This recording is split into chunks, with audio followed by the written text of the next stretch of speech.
Buenos días. Buenos días, profe. Buenos días.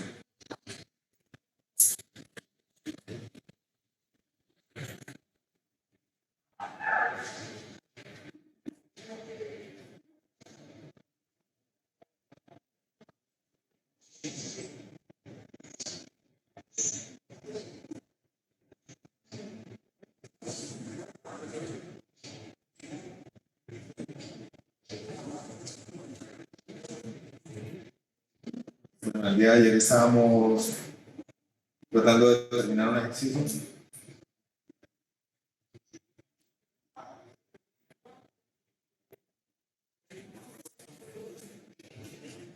¿Lo terminaron?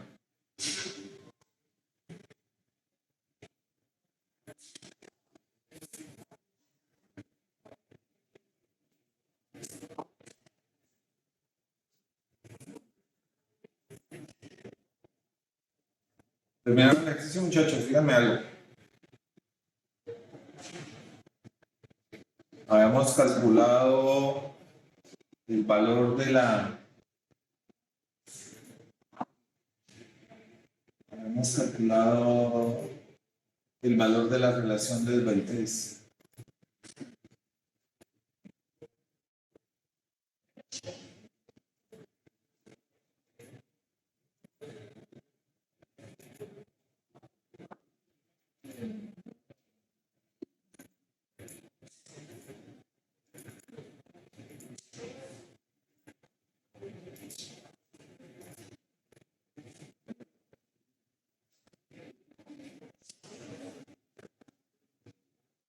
Habíamos calculado el valor de la relación.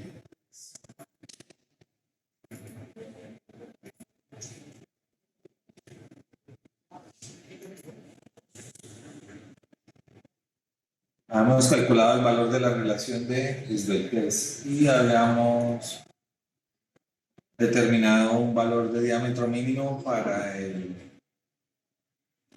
sistema. Entonces, con ese diámetro mínimo lo que íbamos a hacer era que íbamos a normalizar el valor del diámetro del tornillo y hacer un cálculo preliminar.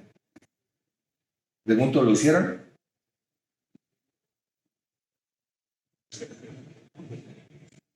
Bueno, vamos a hacerlo entonces. Deberíamos de poder decir aquí que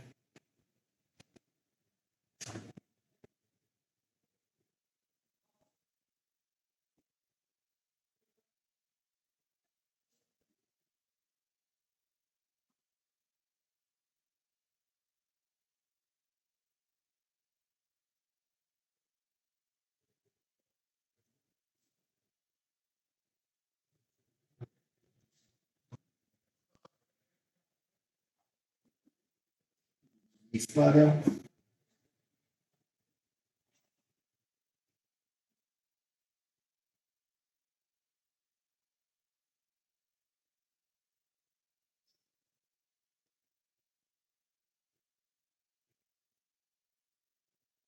No existe, no existe, no existe.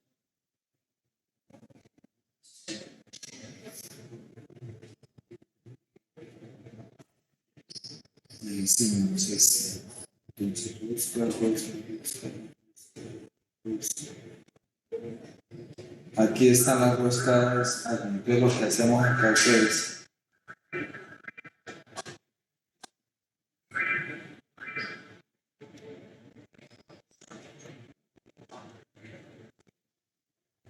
lo que hacemos aquí que es seleccionamos un tipo de tornillo, de diámetro, de tornillo. Entonces, habíamos dicho que el diámetro mínimo era más o menos 3 octavos, pero que 3 octavos de pronto no era un diámetro ahí como muy cristiano. Entonces, ¿qué vamos a tomar? Vamos a tomar un tornillo que está acá, que es el de 1 pulgada. Entonces, para este tornillo de 1 pulgada yo tengo un paso de 0,2, un diámetro primitivo de 0,9, un interno de 0,58.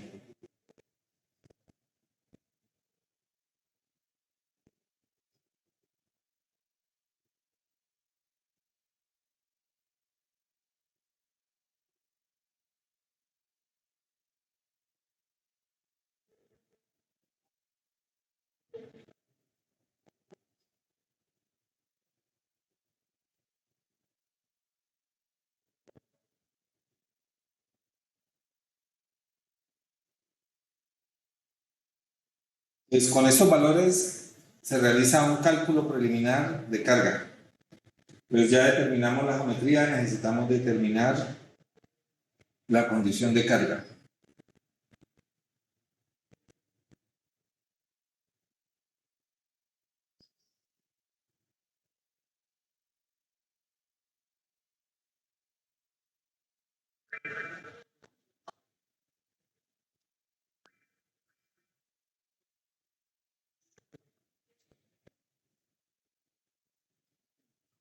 Recording in progress. Vamos a seleccionar un valor de 1 pulgada. Pues para 1 pulgada tengo un paso de 0,2, un diámetro primitivo de 0,80 y un área de esfuerzo. Un área de esfuerzo igual a 0,56. Observen aquí, tenemos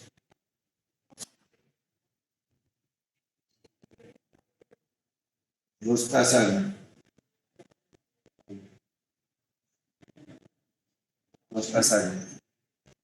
¿Qué más deberíamos de poder hacer? Entonces, irnos con estos valores, entonces establecer la condición de carga.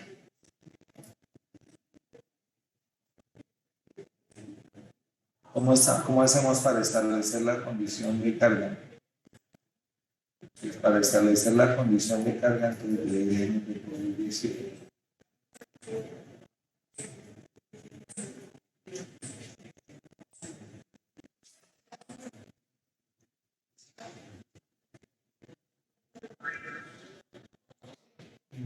bien, se determina el valor no, la cantidad de energía.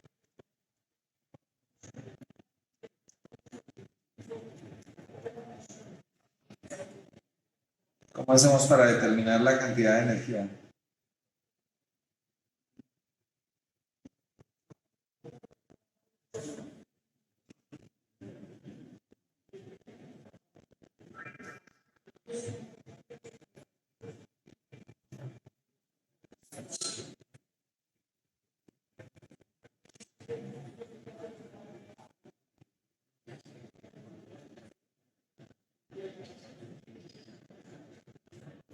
¿Cómo hacemos para determinar allí la cantidad de energía, muchachos?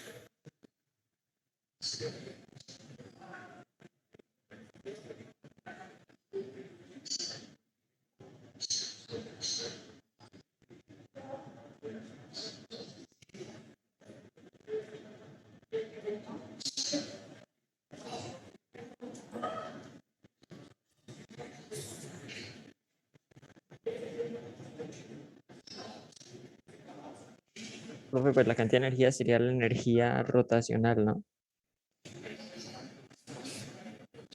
La energía de rotación. La energía de rotación aquí debería de ser igual.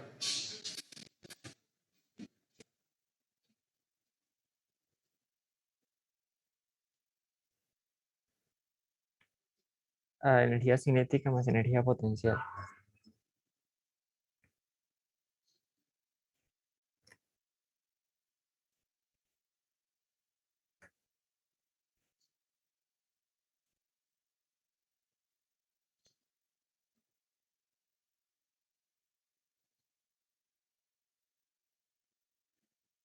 Profesor, Señor, al cambiar de diámetro, o sea, al normalizar el diámetro, ¿no tendríamos que volver a recalcular la carga crítica? sí, señor. ¿Calculaste?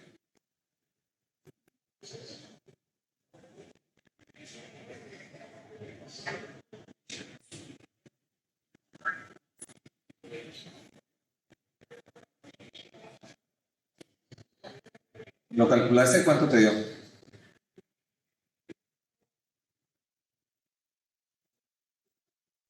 Profesor, otra cosa, en las deformaciones, o sea, cuándo uno sabe cuando está elevado el valor de la deformación para cambiar del diámetro? O sea, ¿se acuerda el cálculo que hicimos de la deformación, el delta? Sí. Más o menos, ¿qué valor sería conservador? Pues el valor de las milésimas.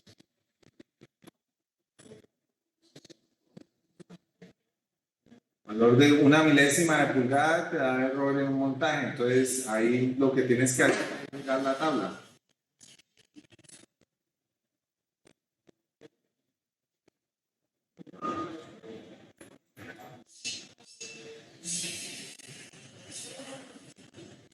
Tienes que mirar la tabla.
Para una pulgada.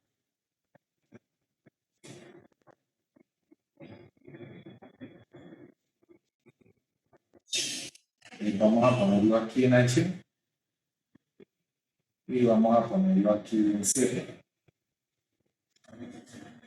Y vamos a decir que este señor es de NF y en C.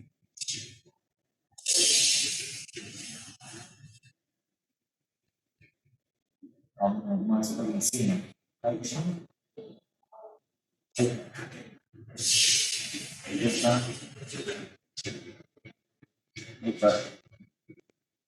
J7.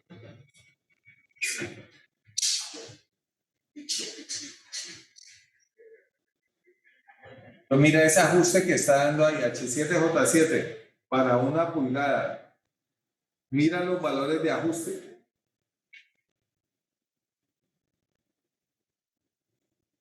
¿Ahí qué tipo de ajuste tengo? Para una pulgada.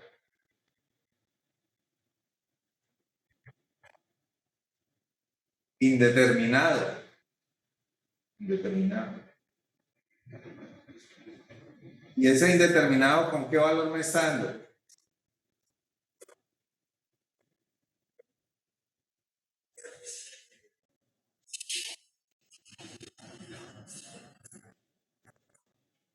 Mira, está por el orden de milésimas.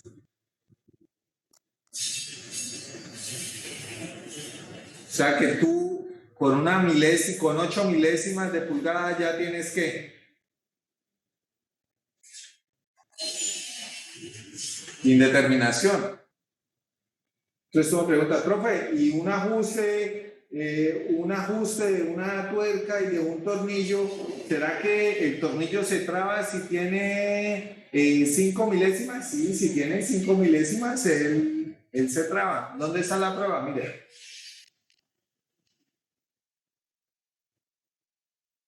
O sea, las órdenes de milésimas de pulgada ya me están dando que un error de funcionamiento en el movimiento de la tuerca sobre el tornillo. O sea que si el tornillo o la tuerca quedan mal fabricados en orden de milésimas de pulgada, usted lo que va a fabricar ahí no es un tornillo de potencia, sino un triturador de tuercas o un triturador de tornillos. ¿Qué no está metido ahí?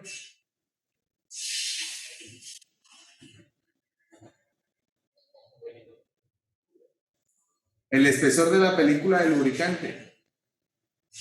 Entonces, por eso es que yo desde el primer día les dije, siempre que ustedes vayan a diseñar y construir un tornillo de potencia deben tener muchísimo cuidado. ¿Por qué? Porque el proceso de fabricación es complejo. O sea, si el tornillo no queda bien fabricado, cuando usted lo lubrique, el tornillo es altamente probable que no funcione. Y usted no se va a explicar por qué. Pues ¿por qué? El por qué está en las dimensiones del producto que usted tiene ahí. ¿Quedó claro? Sí, señor. Mira, ahí están las cartas.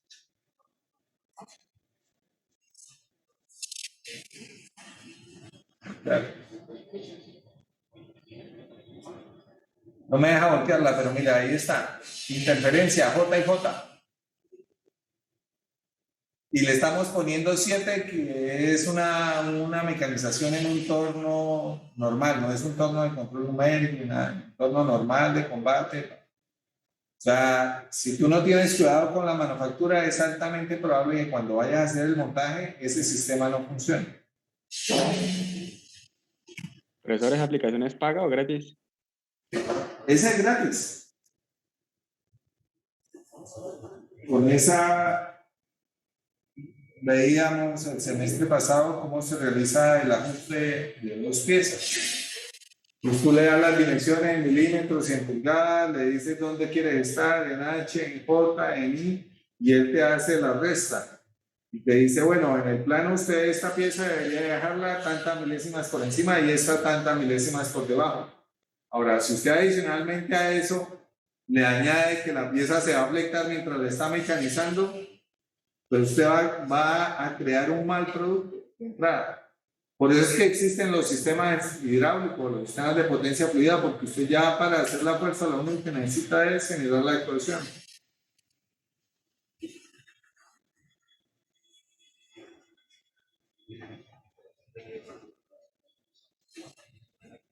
Volviendo aquí a nuestro tema, ¿cuánto debería de ser la energía? ¿Cómo hacemos para calcular la energía?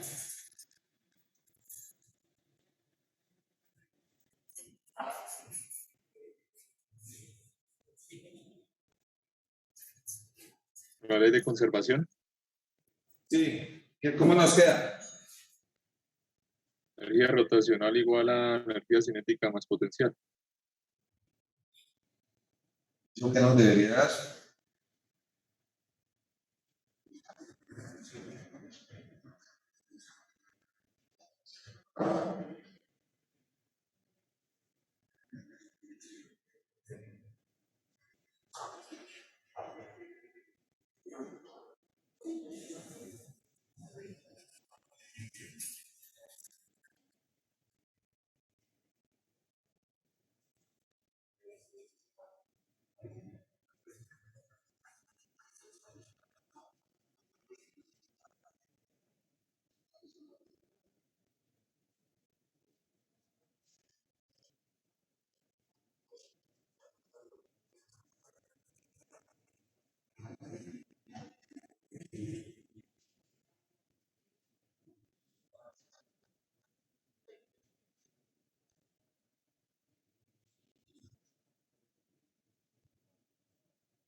¿Cómo deberíamos de resolver ahí?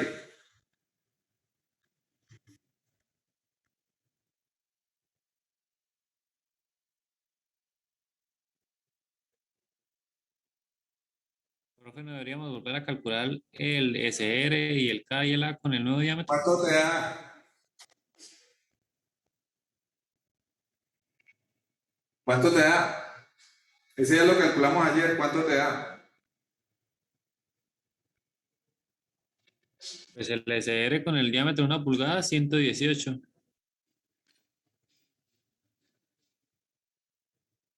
118. ¿Eso qué quiere decir?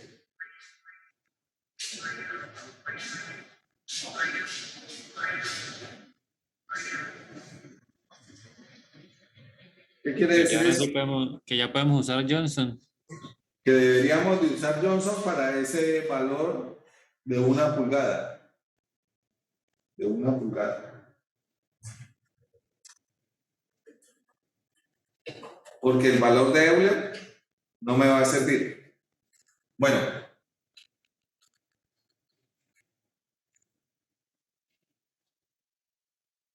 ¿cómo hacemos para calcularlo? ¿Cómo hacemos para determinar la energía?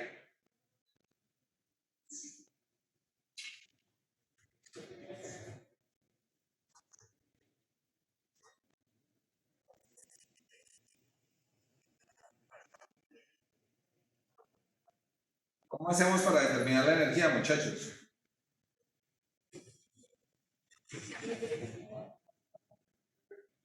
Energía rotacional igual a la cinética más la potencial. ¿Cuánto vale la energía potencial? En este caso sería 0. Cero. ¿Cuánto vale la cinética? Un medio de masa por BF cuadrado.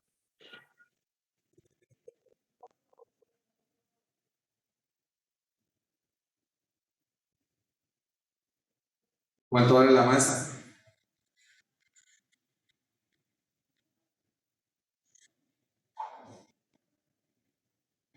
¿Cuánto vale la carga ahí?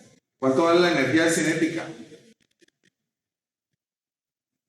0 porque la energía rotacional también es 0, ¿no? La energía cinética vale 0. Entonces esa carga que tenemos ahí es una carga diferente a las otras cargas, una carga de impacto. ¿Cómo hacemos para resolverla?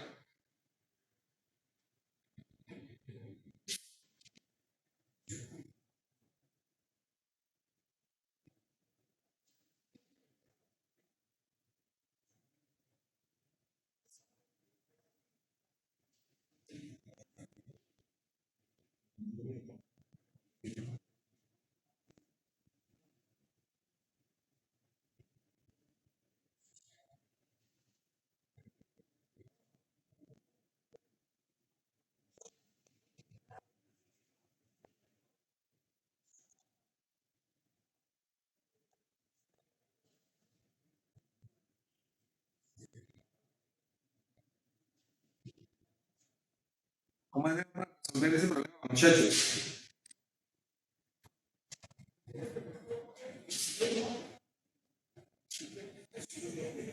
Sigma igual a fuerza sobre área.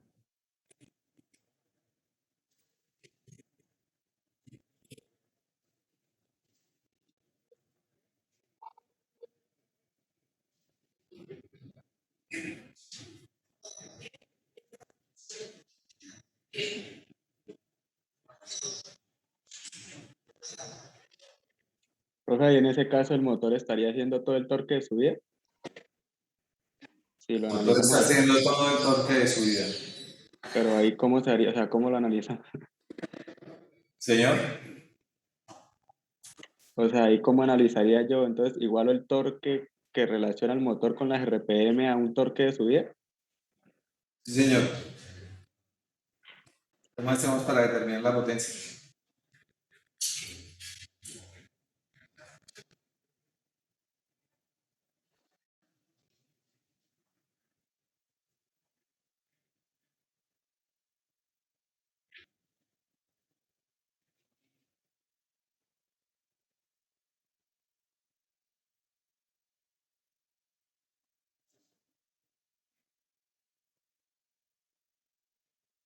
Habría que hallar el paso y el avance de la rosca.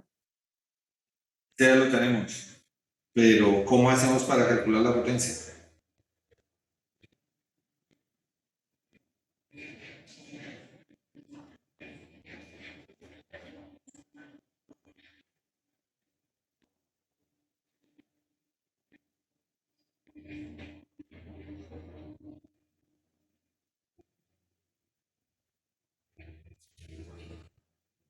Hallando primero el torque, ¿no?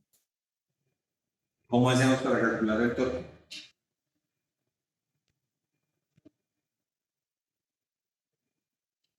La potencia y el torque creo que son iguales a las 5250 RPM, algo así creo. ¿Cómo hacemos para calcular el torque? Es una carga de impacto.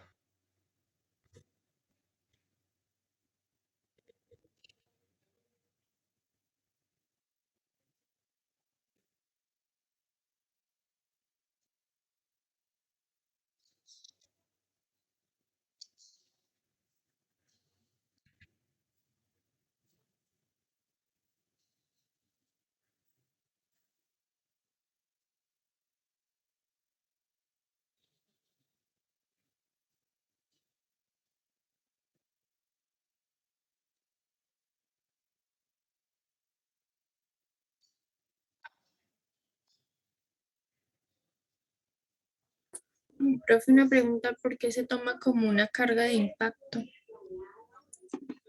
Porque es que la carga está solamente al final.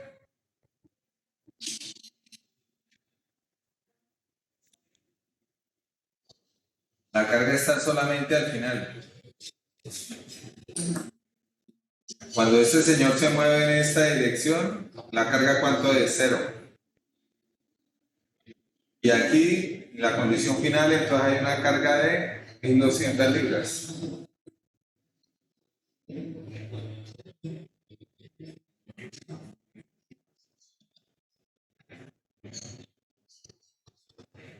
¿Cómo hacemos para determinar ese valor de carga?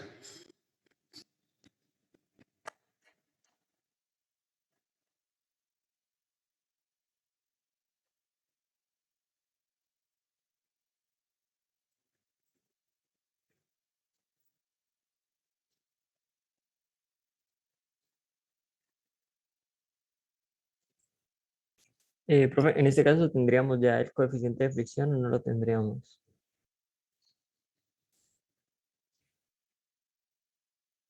O es lo que estamos intentando hallar.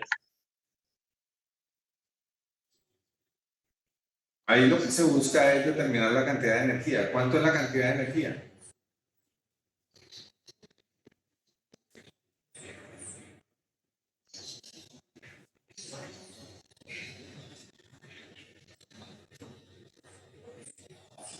La energía no sería el peso por la distancia. ¿Cuál peso?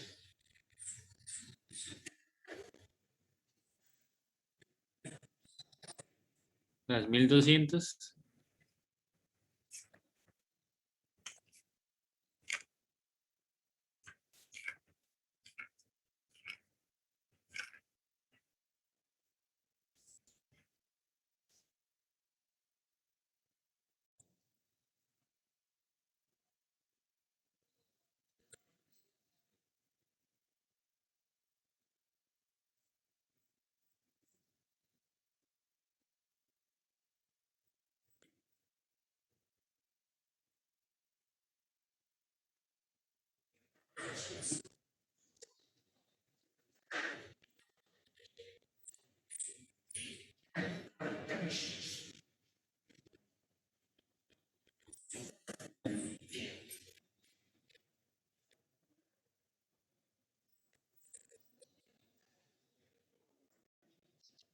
Profe, con el coeficiente de fricción ya no tendríamos el torque de subida. ¿Cuál coeficiente de fricción?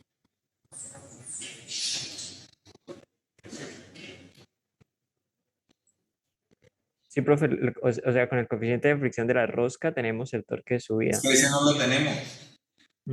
Eso es lo que yo estaba preguntando ahorita, profe, si era el que estamos intentando hallar.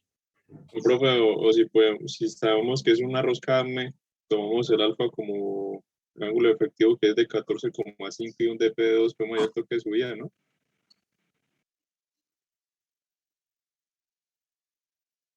Deberíamos de poder decir. Y pues ya con eso se halla el torque y después ahí sí se puede hallar por consiguiente la potencia. Muy bien, esa es la forma, hagámoslo.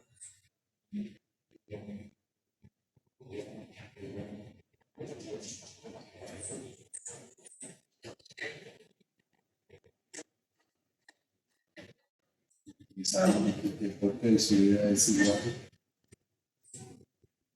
a el valor de la carga.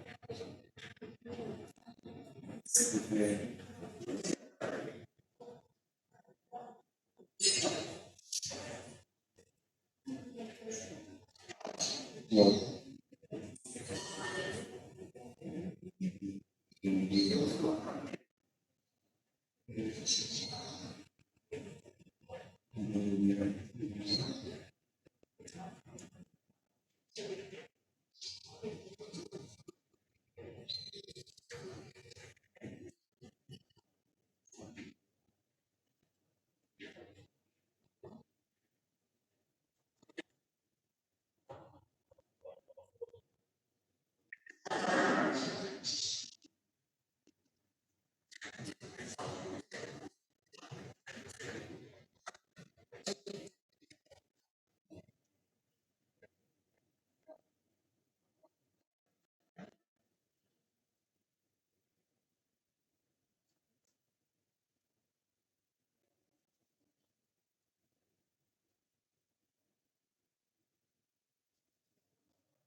Es espacio por tiempo, ¿no, profe?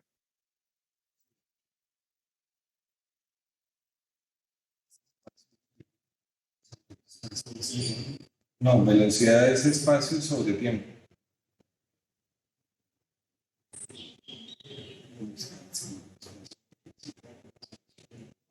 Ah, sí, sí, qué pena. Tranquilo, sí, paso.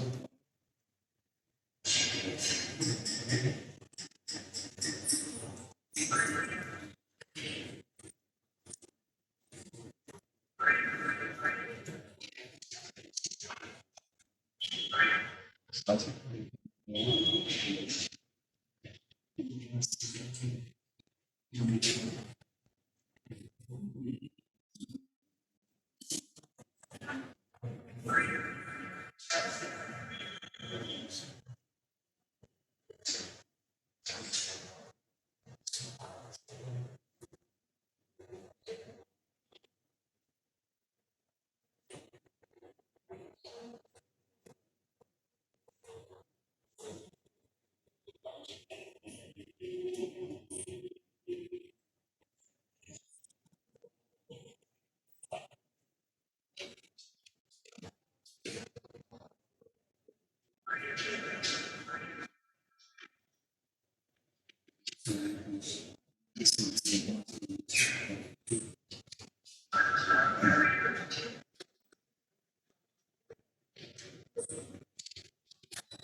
Profe, creo que tiene número y número de vueltas.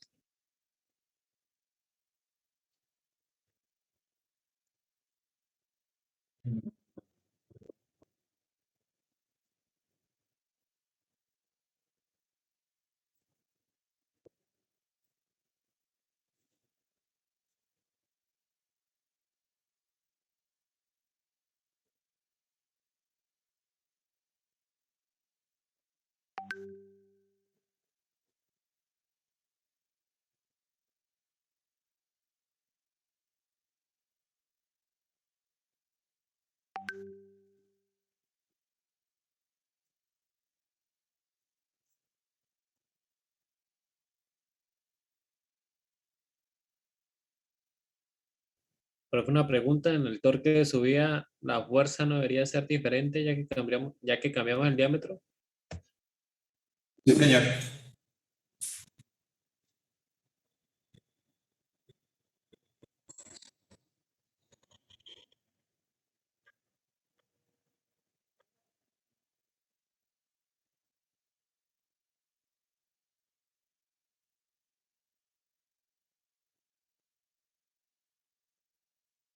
Fuerza debería de ser diferente. ¿Será que la fuerza es diferente o es la misma?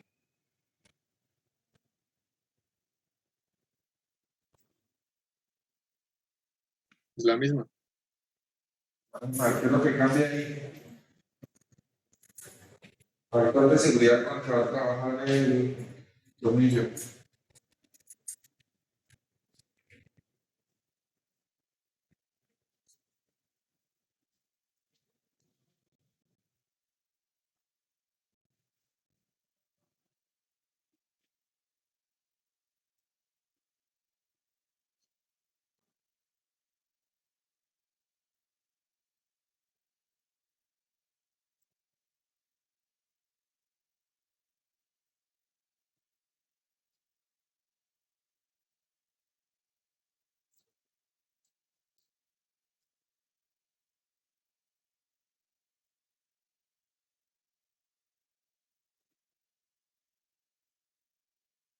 Podría decirse que un factor de seguridad de 3. No, allí no lo pusimos de 3, allí creo que lo pusimos de 1,1, de 1,5 porque la longitud con la cual estábamos trabajando era, el tipo de montaje era apoyado en los extremos. Muchachos, me dan un segundo, voy a buscar un cable. Ya vengo.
Muchachos, preguntas.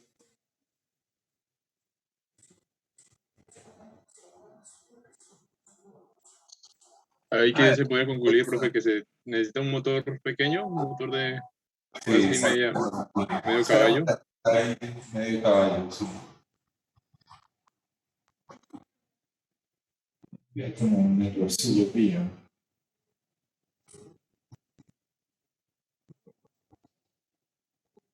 Medio caballo, 0,4613, medio caballo. Para esa condición de carga. Pero entonces, observen que lo más importante acá es como cuando ustedes en su diseño uno veían las correas y veían las cadenas. Aquí no, el punto no es saber calcular, sino el punto es tener poder de decisión para saber cuál puede ser la mejor opción de montaje.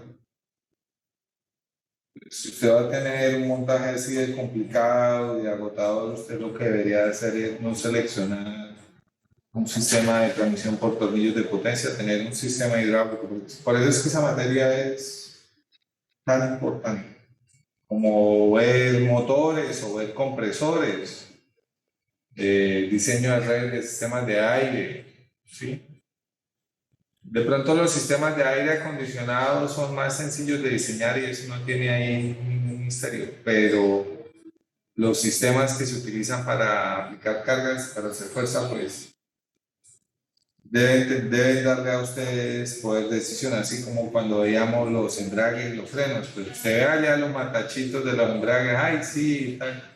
Pero cuando usted va a la vida real, usted lo que necesita es tener un sistema que funcione porque usted no se va a poner a diseñar de cero. Entonces, tener ahí como muy claro cuál es el contexto de operación del equipo para saber qué seleccionar y qué no. Listo. Preguntas, muchachos.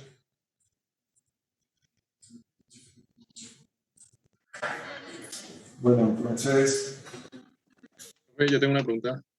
pregunta. El DP, ¿por qué lo tomó de 0.8? Era el que estaba en la tabla. Entonces, para un tornillo de diámetro de 1 pulgada, el diámetro primitivo debería de ser de 0,8. No es de 0.9. Ah, sí. Miremos. 0,9, sí. En mi lo arreglamos.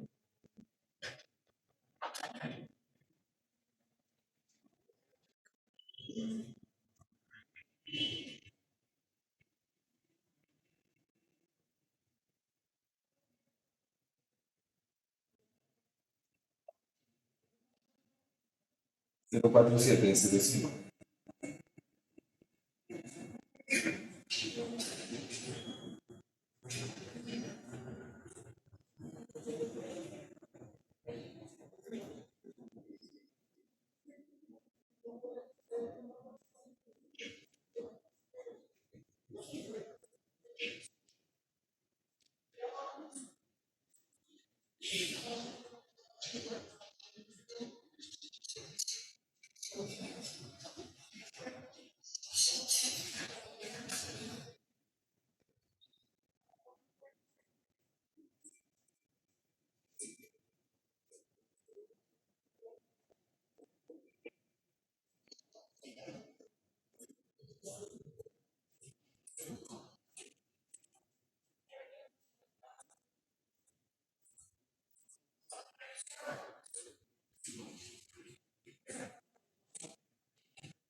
Profesor, ¿qué libro nos recomienda para poder sacar más ejercicios?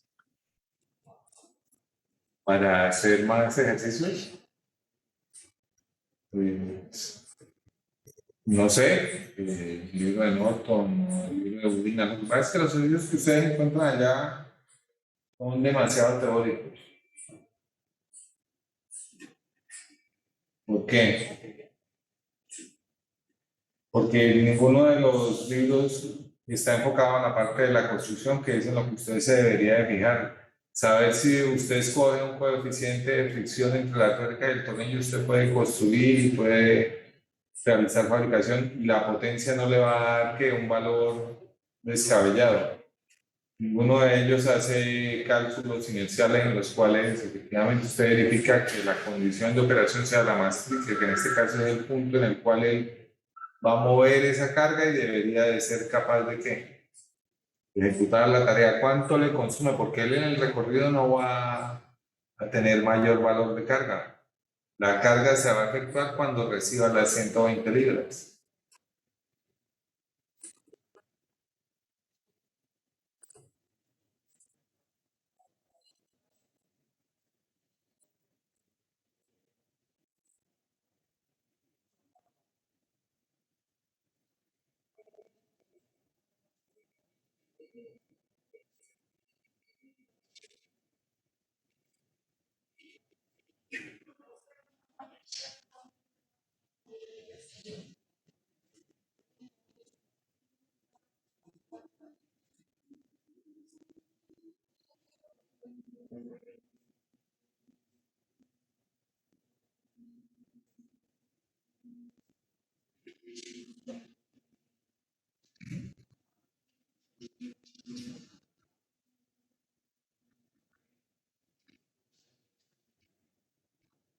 Bueno, muchachos, estábamos viendo las roscas, los tipos de roscas, el ángulo de la hélice.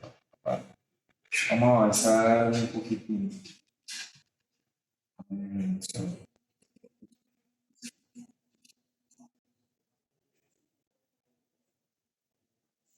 Vamos a ver, vamos a tratar de iniciar el siguiente tema, que es la teoría de juntas apernadas y soldadas. Entonces, para poder hablar acerca de las juntas apernadas y soldadas, pues debemos definir el concepto de un perno. Entonces, este que vemos acá es un perno. ¿Por qué está conformado el perno? El perno tiene un tornillo, tiene una tuerca y tiene una arandela. Ese es el. Muchas veces uno erradamente llama perno a un tornillo y un tornillo a un perno. Entonces, las juntas apernadas están compuestas por el elemento que es el que va a realizar la función de amarre de la junta y los materiales. Entonces, cuando yo puedo tener varios tipos de junta. Esta que tenemos acá es una junta a presión.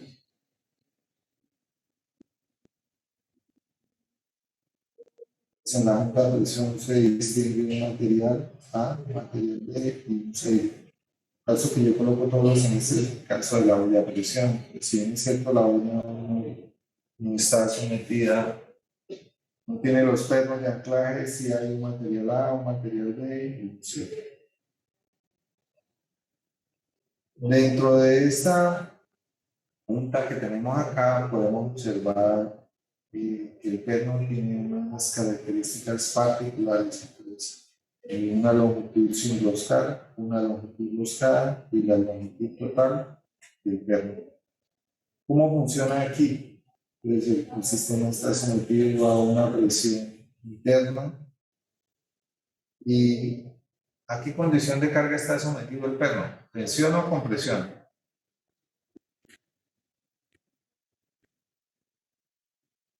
Entonces, todos los pernos Atención. trabajan a tensión. Exactamente, esa es la labor natural. Pues todos los pernos van a trabajar a tensión. Observen que va a haber una zona roscada, una zona sin roscar, que va a ser esta, y va a haber una zona que está roscada, que es esta de aquí. Esta, la que está dentro de la punta, que se llama LT, y la que queda por fuera. Pues cuando yo estoy seleccionando mi sistema, debería calcular que tanto el diámetro del perno como la longitud total. Hay varios conceptos allí que se desarrollan. El primero es el de la precarga. ¿Sí? Entonces, el ejemplo que podemos ver, vamos a colocar, es el de un motor de combustión interna. Entonces, el motor tiene allá sus 3 o 4 cilindros. Y en la parte inferior, ¿qué tiene? ¿Qué es lo que queda en la parte de abajo del motor? ¿La culata? El cárter. El cárter. Y en el cárter entonces tenemos el depósito de aceite. ¿Sí es cierto? Debajo del cárter, ¿qué viene?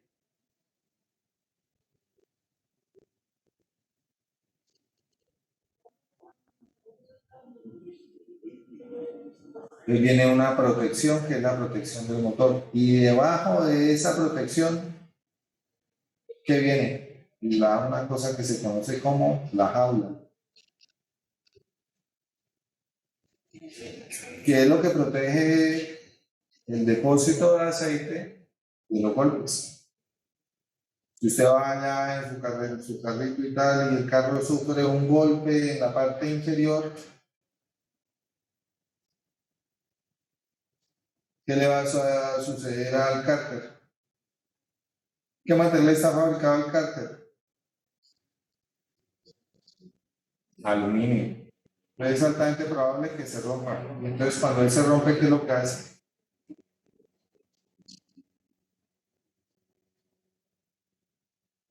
Empieza a escurrir Sí. Entonces, en ese caso, ¿usted qué debe hacer?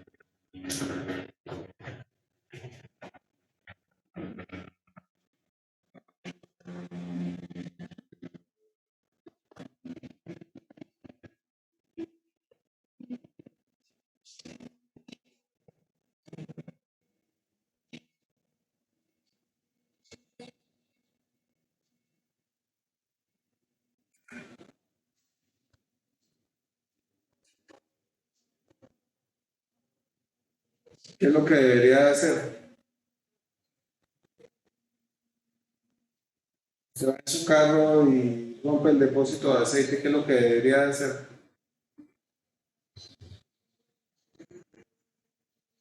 Detenerse. ¿Así o qué? ¿Por qué?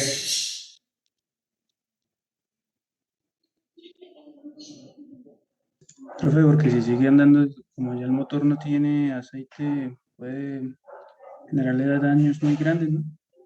Claro, se quema el motor, sí o que se queda sin lubricación, el motor se quema. Entonces, por eso es que es importante que cuando ustedes tengan su carro nuevo, le compren un buen seguro. Ese daño lo cubre el seguro del vehículo. ¿Por qué cubre ese daño el seguro del vehículo? Porque es un accidente. ¿En qué consiste la reparación cuando se rompe el cárter del motor? ¿Usted qué tiene que cambiar? Efectivamente, tiene que cambiar el depósito. Tiene que estrenar un cárter. Después del cárter, ¿qué viene?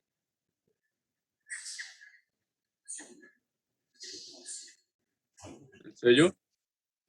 El sello o el empaque. Y después entonces está aquí el motor. Con sus 3 o 4 o 12 cilindros. Adicionalmente a eso, ¿qué tiene que comprar? Tiene que comprar los pernos. ¿Por qué tiene que cambiar los pernos cuando quita el empaque?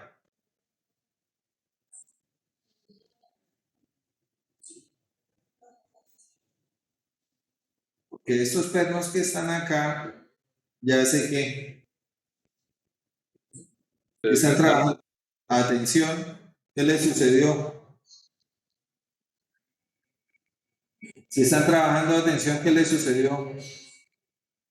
¿Se deformara? Se deformaron, entonces cuando usted lo vaya a colocar, los pernos no le van a dar la longitud. O sea, si usted coloca, cambia el empaque, pero le coloca los mismos pernos, no hizo nada. ¿Cuál es el problema del cambio del cárter? ¿Cuál creen que puede ser?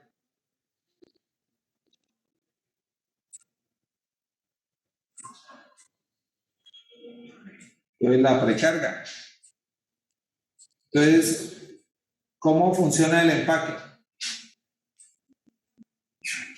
¿Cómo funciona el empaque? Entonces, el empaque se comporta elásticamente. ¿Qué quiere decir? Que él va a tener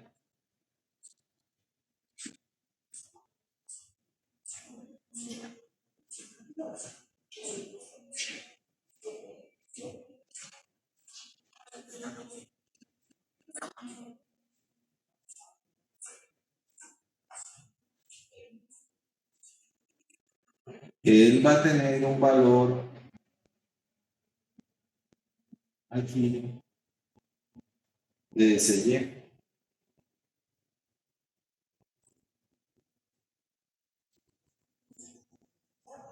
De SY. O sea, él se deforma y vuelve, se deforma y vuelve. Entonces va a ser un comportamiento como el que ustedes observan acá. Él se deforma y vuelve, funciona como un resortico. ¿Qué sucede si yo aprieto demasiado el tornillo? Entonces el empaque se va a deformar y va a llegar por acá. Si lo aprieto demasiado. Y entonces cuando el motor se calienta, ¿qué le sucede al motor? Es haber fugas por daño en el empaque. Exactamente, entonces usted lo apretó demasiado y entonces cuando él se calienta, él se expande y como él ya está aquí deformado, pues entonces él no se va a pegar a las dos zonas y va a empezar a botar aceite. ¿Mm? Y si le queda muy flojito, o sea, si usted no lo aprieta suficiente, entonces lo mismo, cuando usted lo encienda, o incluso cuando él esté esto apagado, él va a empezar a chorrear aceite. Y entonces ustedes encontrarán efectivamente parqueaderos en los cuales debajo del motor hay Reguero aceite.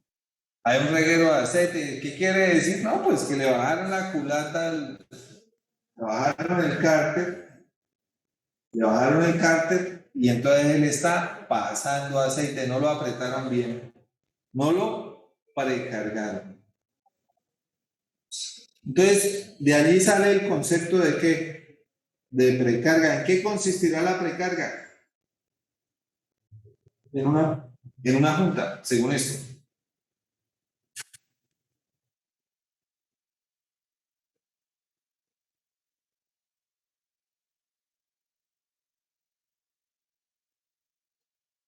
En el caso del motor, la precarga, ¿qué será?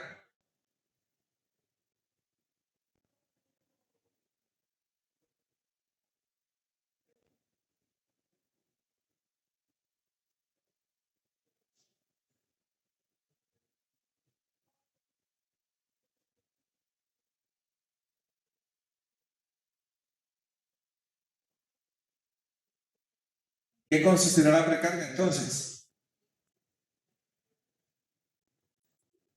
Lo que debe apretar con el cárter. Es el máximo valor de carga que yo puedo aplicarle a la junta para que ella ¿qué? Cumpla con su función. O sea, ni tanto que queme al santo, ni tan poquito que no lo alumbre. Si yo lo aprieto demasiado, daño el sello. Pero si lo dejo muy suelto, ¿qué le sucede? También hay fugas. También hay fugas. Entonces la precarga es el valor máximo de carga que permite generar la operación entre el material sellante y lo que está en el interior. Si yo lo dejo muy suelto, el sello no trabaja. Y si lo dejo muy apretado, el sello se va a dañar. Entonces observen el ejemplo que hay acá. Aplicamos una precarga de 100 libras. ¿Sí? Y esta precarga de 100 libras, ¿qué es lo que hace? Pone a trabajar al perno. ¿Y a quién más? Al resorte. De tal manera que cuando entra en operación el valor de carga, que son 700 libras, ¿qué le va a suceder al sistema? Se va a sobreesforzar el perno, pero entonces va a descargar ¿quién? La junta. Entonces, la precarga es el valor de carga que permite generar operación entre el sello y los dos materiales. Básicamente, ¿por qué? No lo olviden. Yo tengo aquí el material elástico. Entonces, yo voy a llegar hasta ¿dónde? Hasta un punto antes. Pero voy a empezar a ¿qué? A almacenar energía. La energía que tenemos aquí es la energía de deformación elástica. Y pues entonces habrán dos situaciones, una que se podría decir de carga estática y otra que se podría llamar de carga dinámica. ¿Qué es lo que nos dice la teoría? Entonces, lo que nos dice aquí la teoría es que van a haber dos cargas. Va a haber una carga P, que es la carga externa, y va a haber una carga F, que va a corresponder al valor de la precarga. ¿Sí? La pregunta del millón. ¿Cómo hago entonces yo para saber cuál es el valor de la precarga?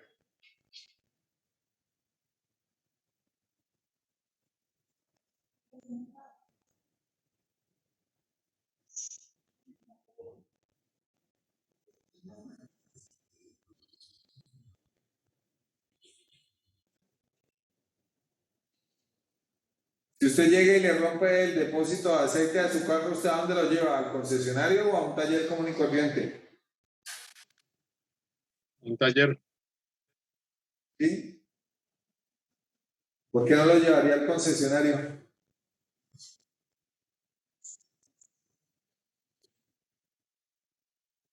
allá no le hacen el mantenimiento. ¿Cómo? Allá no le hacen el mantenimiento. Pues si es que hay que cambiar el cárter. Depende y tiene la De garantía. pronto sí es por garantía. Pero ahí no hay garantía que valga. Le rompió el depósito, lo que tiene que hacer es el cambio.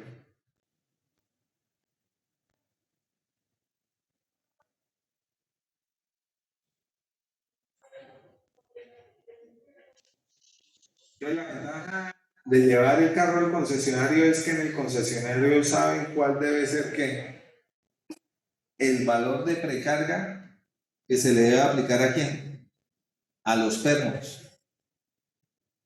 ¿Dónde está eso?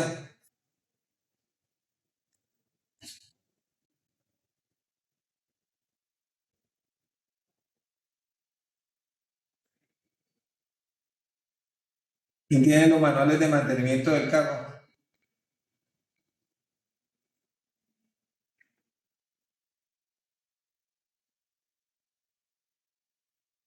¿Quién cree que los tiene? El fabricante, Concesionario. el concesionario. Entonces, ahí usted tiene dos opciones. La primera sería conseguirse los manuales de mantenimiento del carro, en donde están los números de parte, los números de pieza y el procedimiento para hacer el cambio. Procedimiento para Normalmente es mejor pagar la escaneada, ¿no, profe? ¿Cómo? Normalmente lo que se hace es pagar una escaneada al carro ¿Para qué? para otras posibles fallas, porque pueden haber otras fallas. Es que todo eso depende de la marca. Porque cada marca tiene su propio escáner. Entonces usted lo que encuentra en el mercado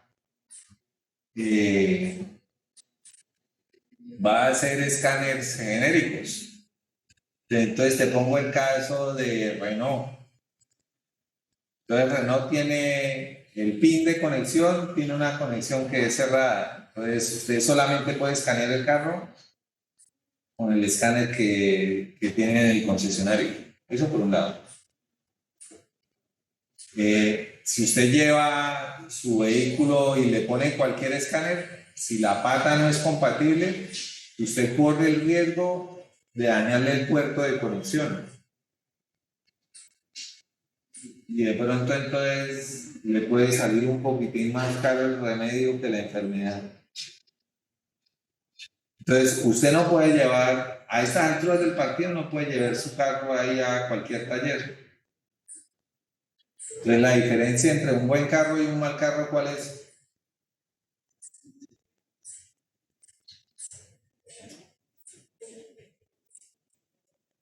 ¿Cuál creen que podría ser?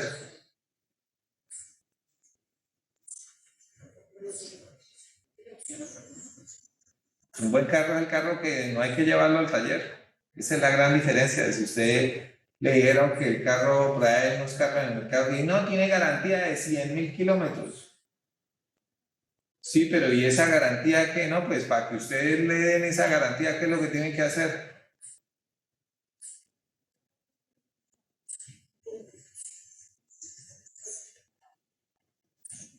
¿Qué creen que hay que hacer en un carro de esos? Hacerle todos los mantenimientos. En eso consiste. Un buen carro es un carro en el cual usted le echa agua, gasolina, aceite y ya. Nunca te va a pedir nada, nunca va. Cumplió 100.000 kilómetros. Ah, sí, 100.000 kilómetros. Se le dañó esto. La bobina del encendido, hay que cambiarla. ¿Cuánto cuesta? 300.000 pesos. Listo, se le cambia, listo, sigue. Entonces, los repuestos normales, pastillas, discos, aceite, ya. Pero pensar que usted lleva un carro ahí a un taller común y corriente para hacerle solamente un escáner para ver qué le dice, no tiene ningún sentido. Lo que sí es cierto es que cuando usted tiene un vehículo, usted tiene un carro y el carro usted no lo lleva ahí con cariño, ¿qué le va a suceder al carro? Se va a Va a acabar. descomponer. Se va a dañar, sí. Si el carro le dice en el concesionario que tiene que echarle gasolina extra, ¿usted qué tiene que hacer? Echarle extra, que la gasolina extra es más costosa, sí, es más costosa. Si usted le echa gasolina corriente, de pronto usted ahorra en gasolina, pero de pronto al año o 2 años usted le tiene que cambiar ¿qué? El exhausto, o tiene que cambiarle el sensor de oxígeno porque resultó que la gasolina corriente dañó el sensor. Entonces, son unas por otras. ¿Cuál es el punto acá? El punto acá es que, volvamos aquí a los deportes, vamos a tener dos condiciones de carga, una carga externa y otra que va a ser precarga. La precarga se conoce como F y la carga externa se conoce como P. ¿Cuál es el problema? Pues aquí el problema es determinar cuánta cantidad de carga externa P se va para el material y cuánta para el perno. Y cuánta cantidad de precarga se va para el perno y cuánta se va para el material. Entonces, efectivamente, el perno va a trabajar a tensión y la punta o el material va a trabajar a compresión. El valor de precarga, ¿en qué me ayuda? Me ayuda a descargar la fase de compresión a la cual funciona el material. Aquí tenemos unas recetas que salen de esa gráfica que tenemos allá, la cual nos dice que la carga total externa es igual a la carga total, a la carga del material más la carga del perno, la carga externa.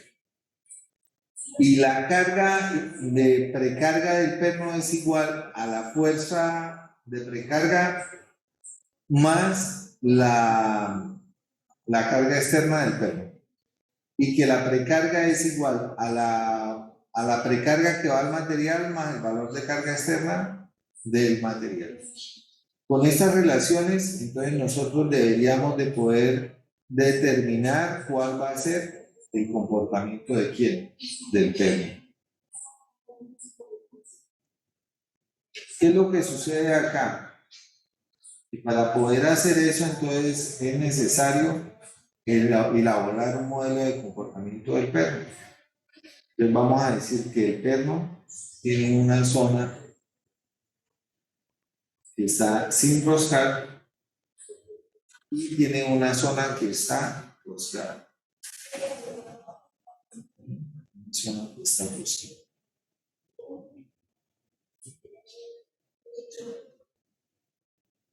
Entonces yo debería de tener que al menos dos constantes, una constante de la zona sin roscar y una constante de la zona roscada.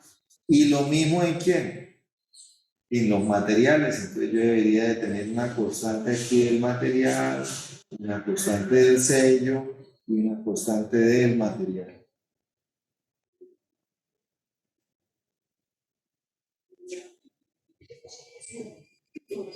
Entonces, si yo fuera a calcular aquí la constante del del perno debería decir que 1 sobre KB debería de ser igual a 1 sobre K de la zona sin roscar más 1 sobre K de la zona roscada. Y en el caso del perno, entonces, en el caso del material, él debería decir aquí que esto es 1 sobre KM más 1 sobre KM.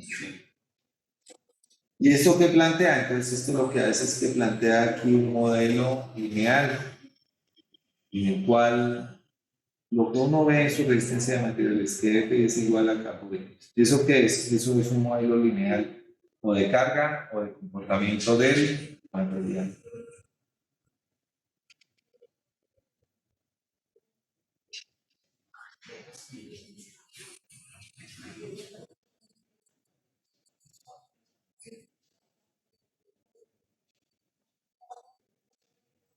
Entonces, ¿qué es lo que se hace acá? Se establece un modelo de esfuerzo de formación. Entonces se dice que la formación que sufre el perno por L sobre A por E y que este modelo P es igual a K por delta. ¿Qué es? P es igual a K. ¿Y esto qué es? Esto es un modelo lineal. Si usted hace eso, entonces puede determinar la K. Entonces que 1 sobre la K del perno va a ser la K de la zona sin rosca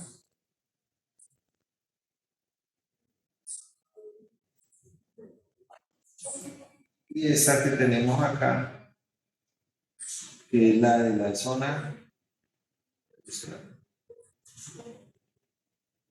Y con eso entonces yo puedo calcular la constante de quién. En el material funciona de manera similar. Eso puede ser encontrar modelos en los cuales la rigidez se establece con base en un modelo paramétrico y entonces para determinados tipos de material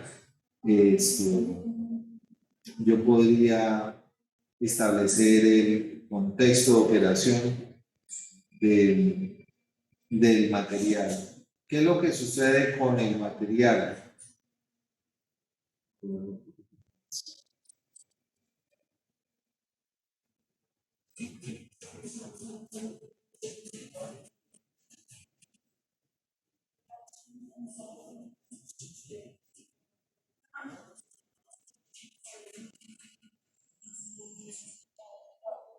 Lo que sucede aquí con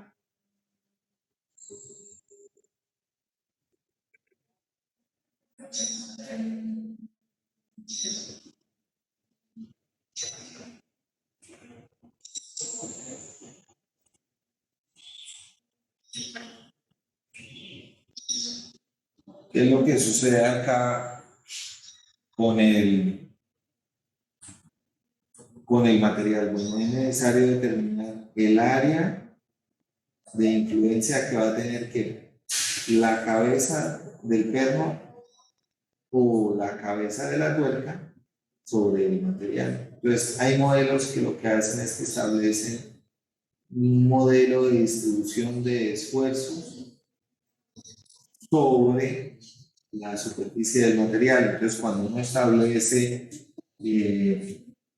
una constante del material, básicamente lo que está haciendo es que está determinando cuál va a ser la reacción o cuál puede ser el posible comportamiento del material al recibir una acción de la carga directa proveniente del perno.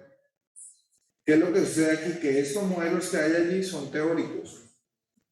Entonces, cuando se diseña una junta pernada, básicamente lo que se está teniendo en cuenta es una normativa que le debería decir a usted cuántos son los pernos, cuál debería de ser el diámetro y cuál debería de ser el tipo de rosca. Y efectivamente, cuál debería de ser la longitud del perno y cómo deberían de estar distribuidos estos pernos. Bueno, ustedes se preguntarán, bueno, si ya existe una norma 1, ¿por qué no va entonces de una a la norma? Pues básicamente porque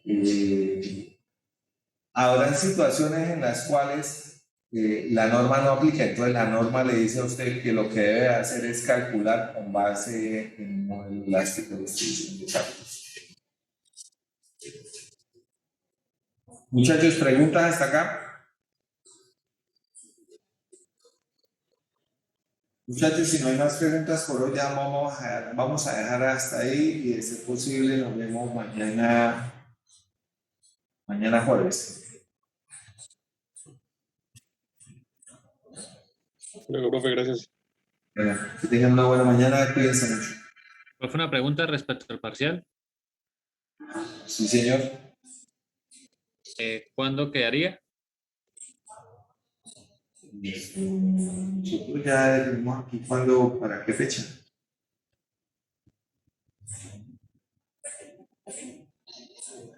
Y en ese entraría es solo columnas y tornillos, ¿cierto?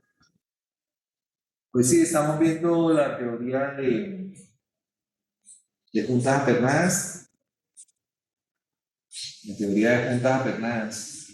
Ya hace parte del segundo tema. Nosotros habíamos propuesto que una primera nota la pudiéramos sacar el 17 de agosto, que es la otra semana. No sé ustedes qué piensan.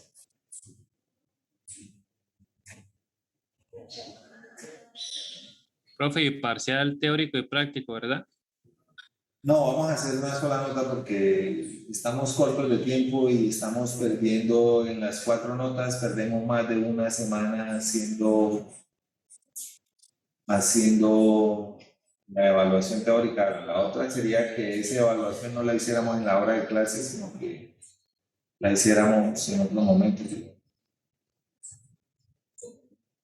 No sé ustedes qué piensan, si quieren lo piensan y me comentan, si les parece.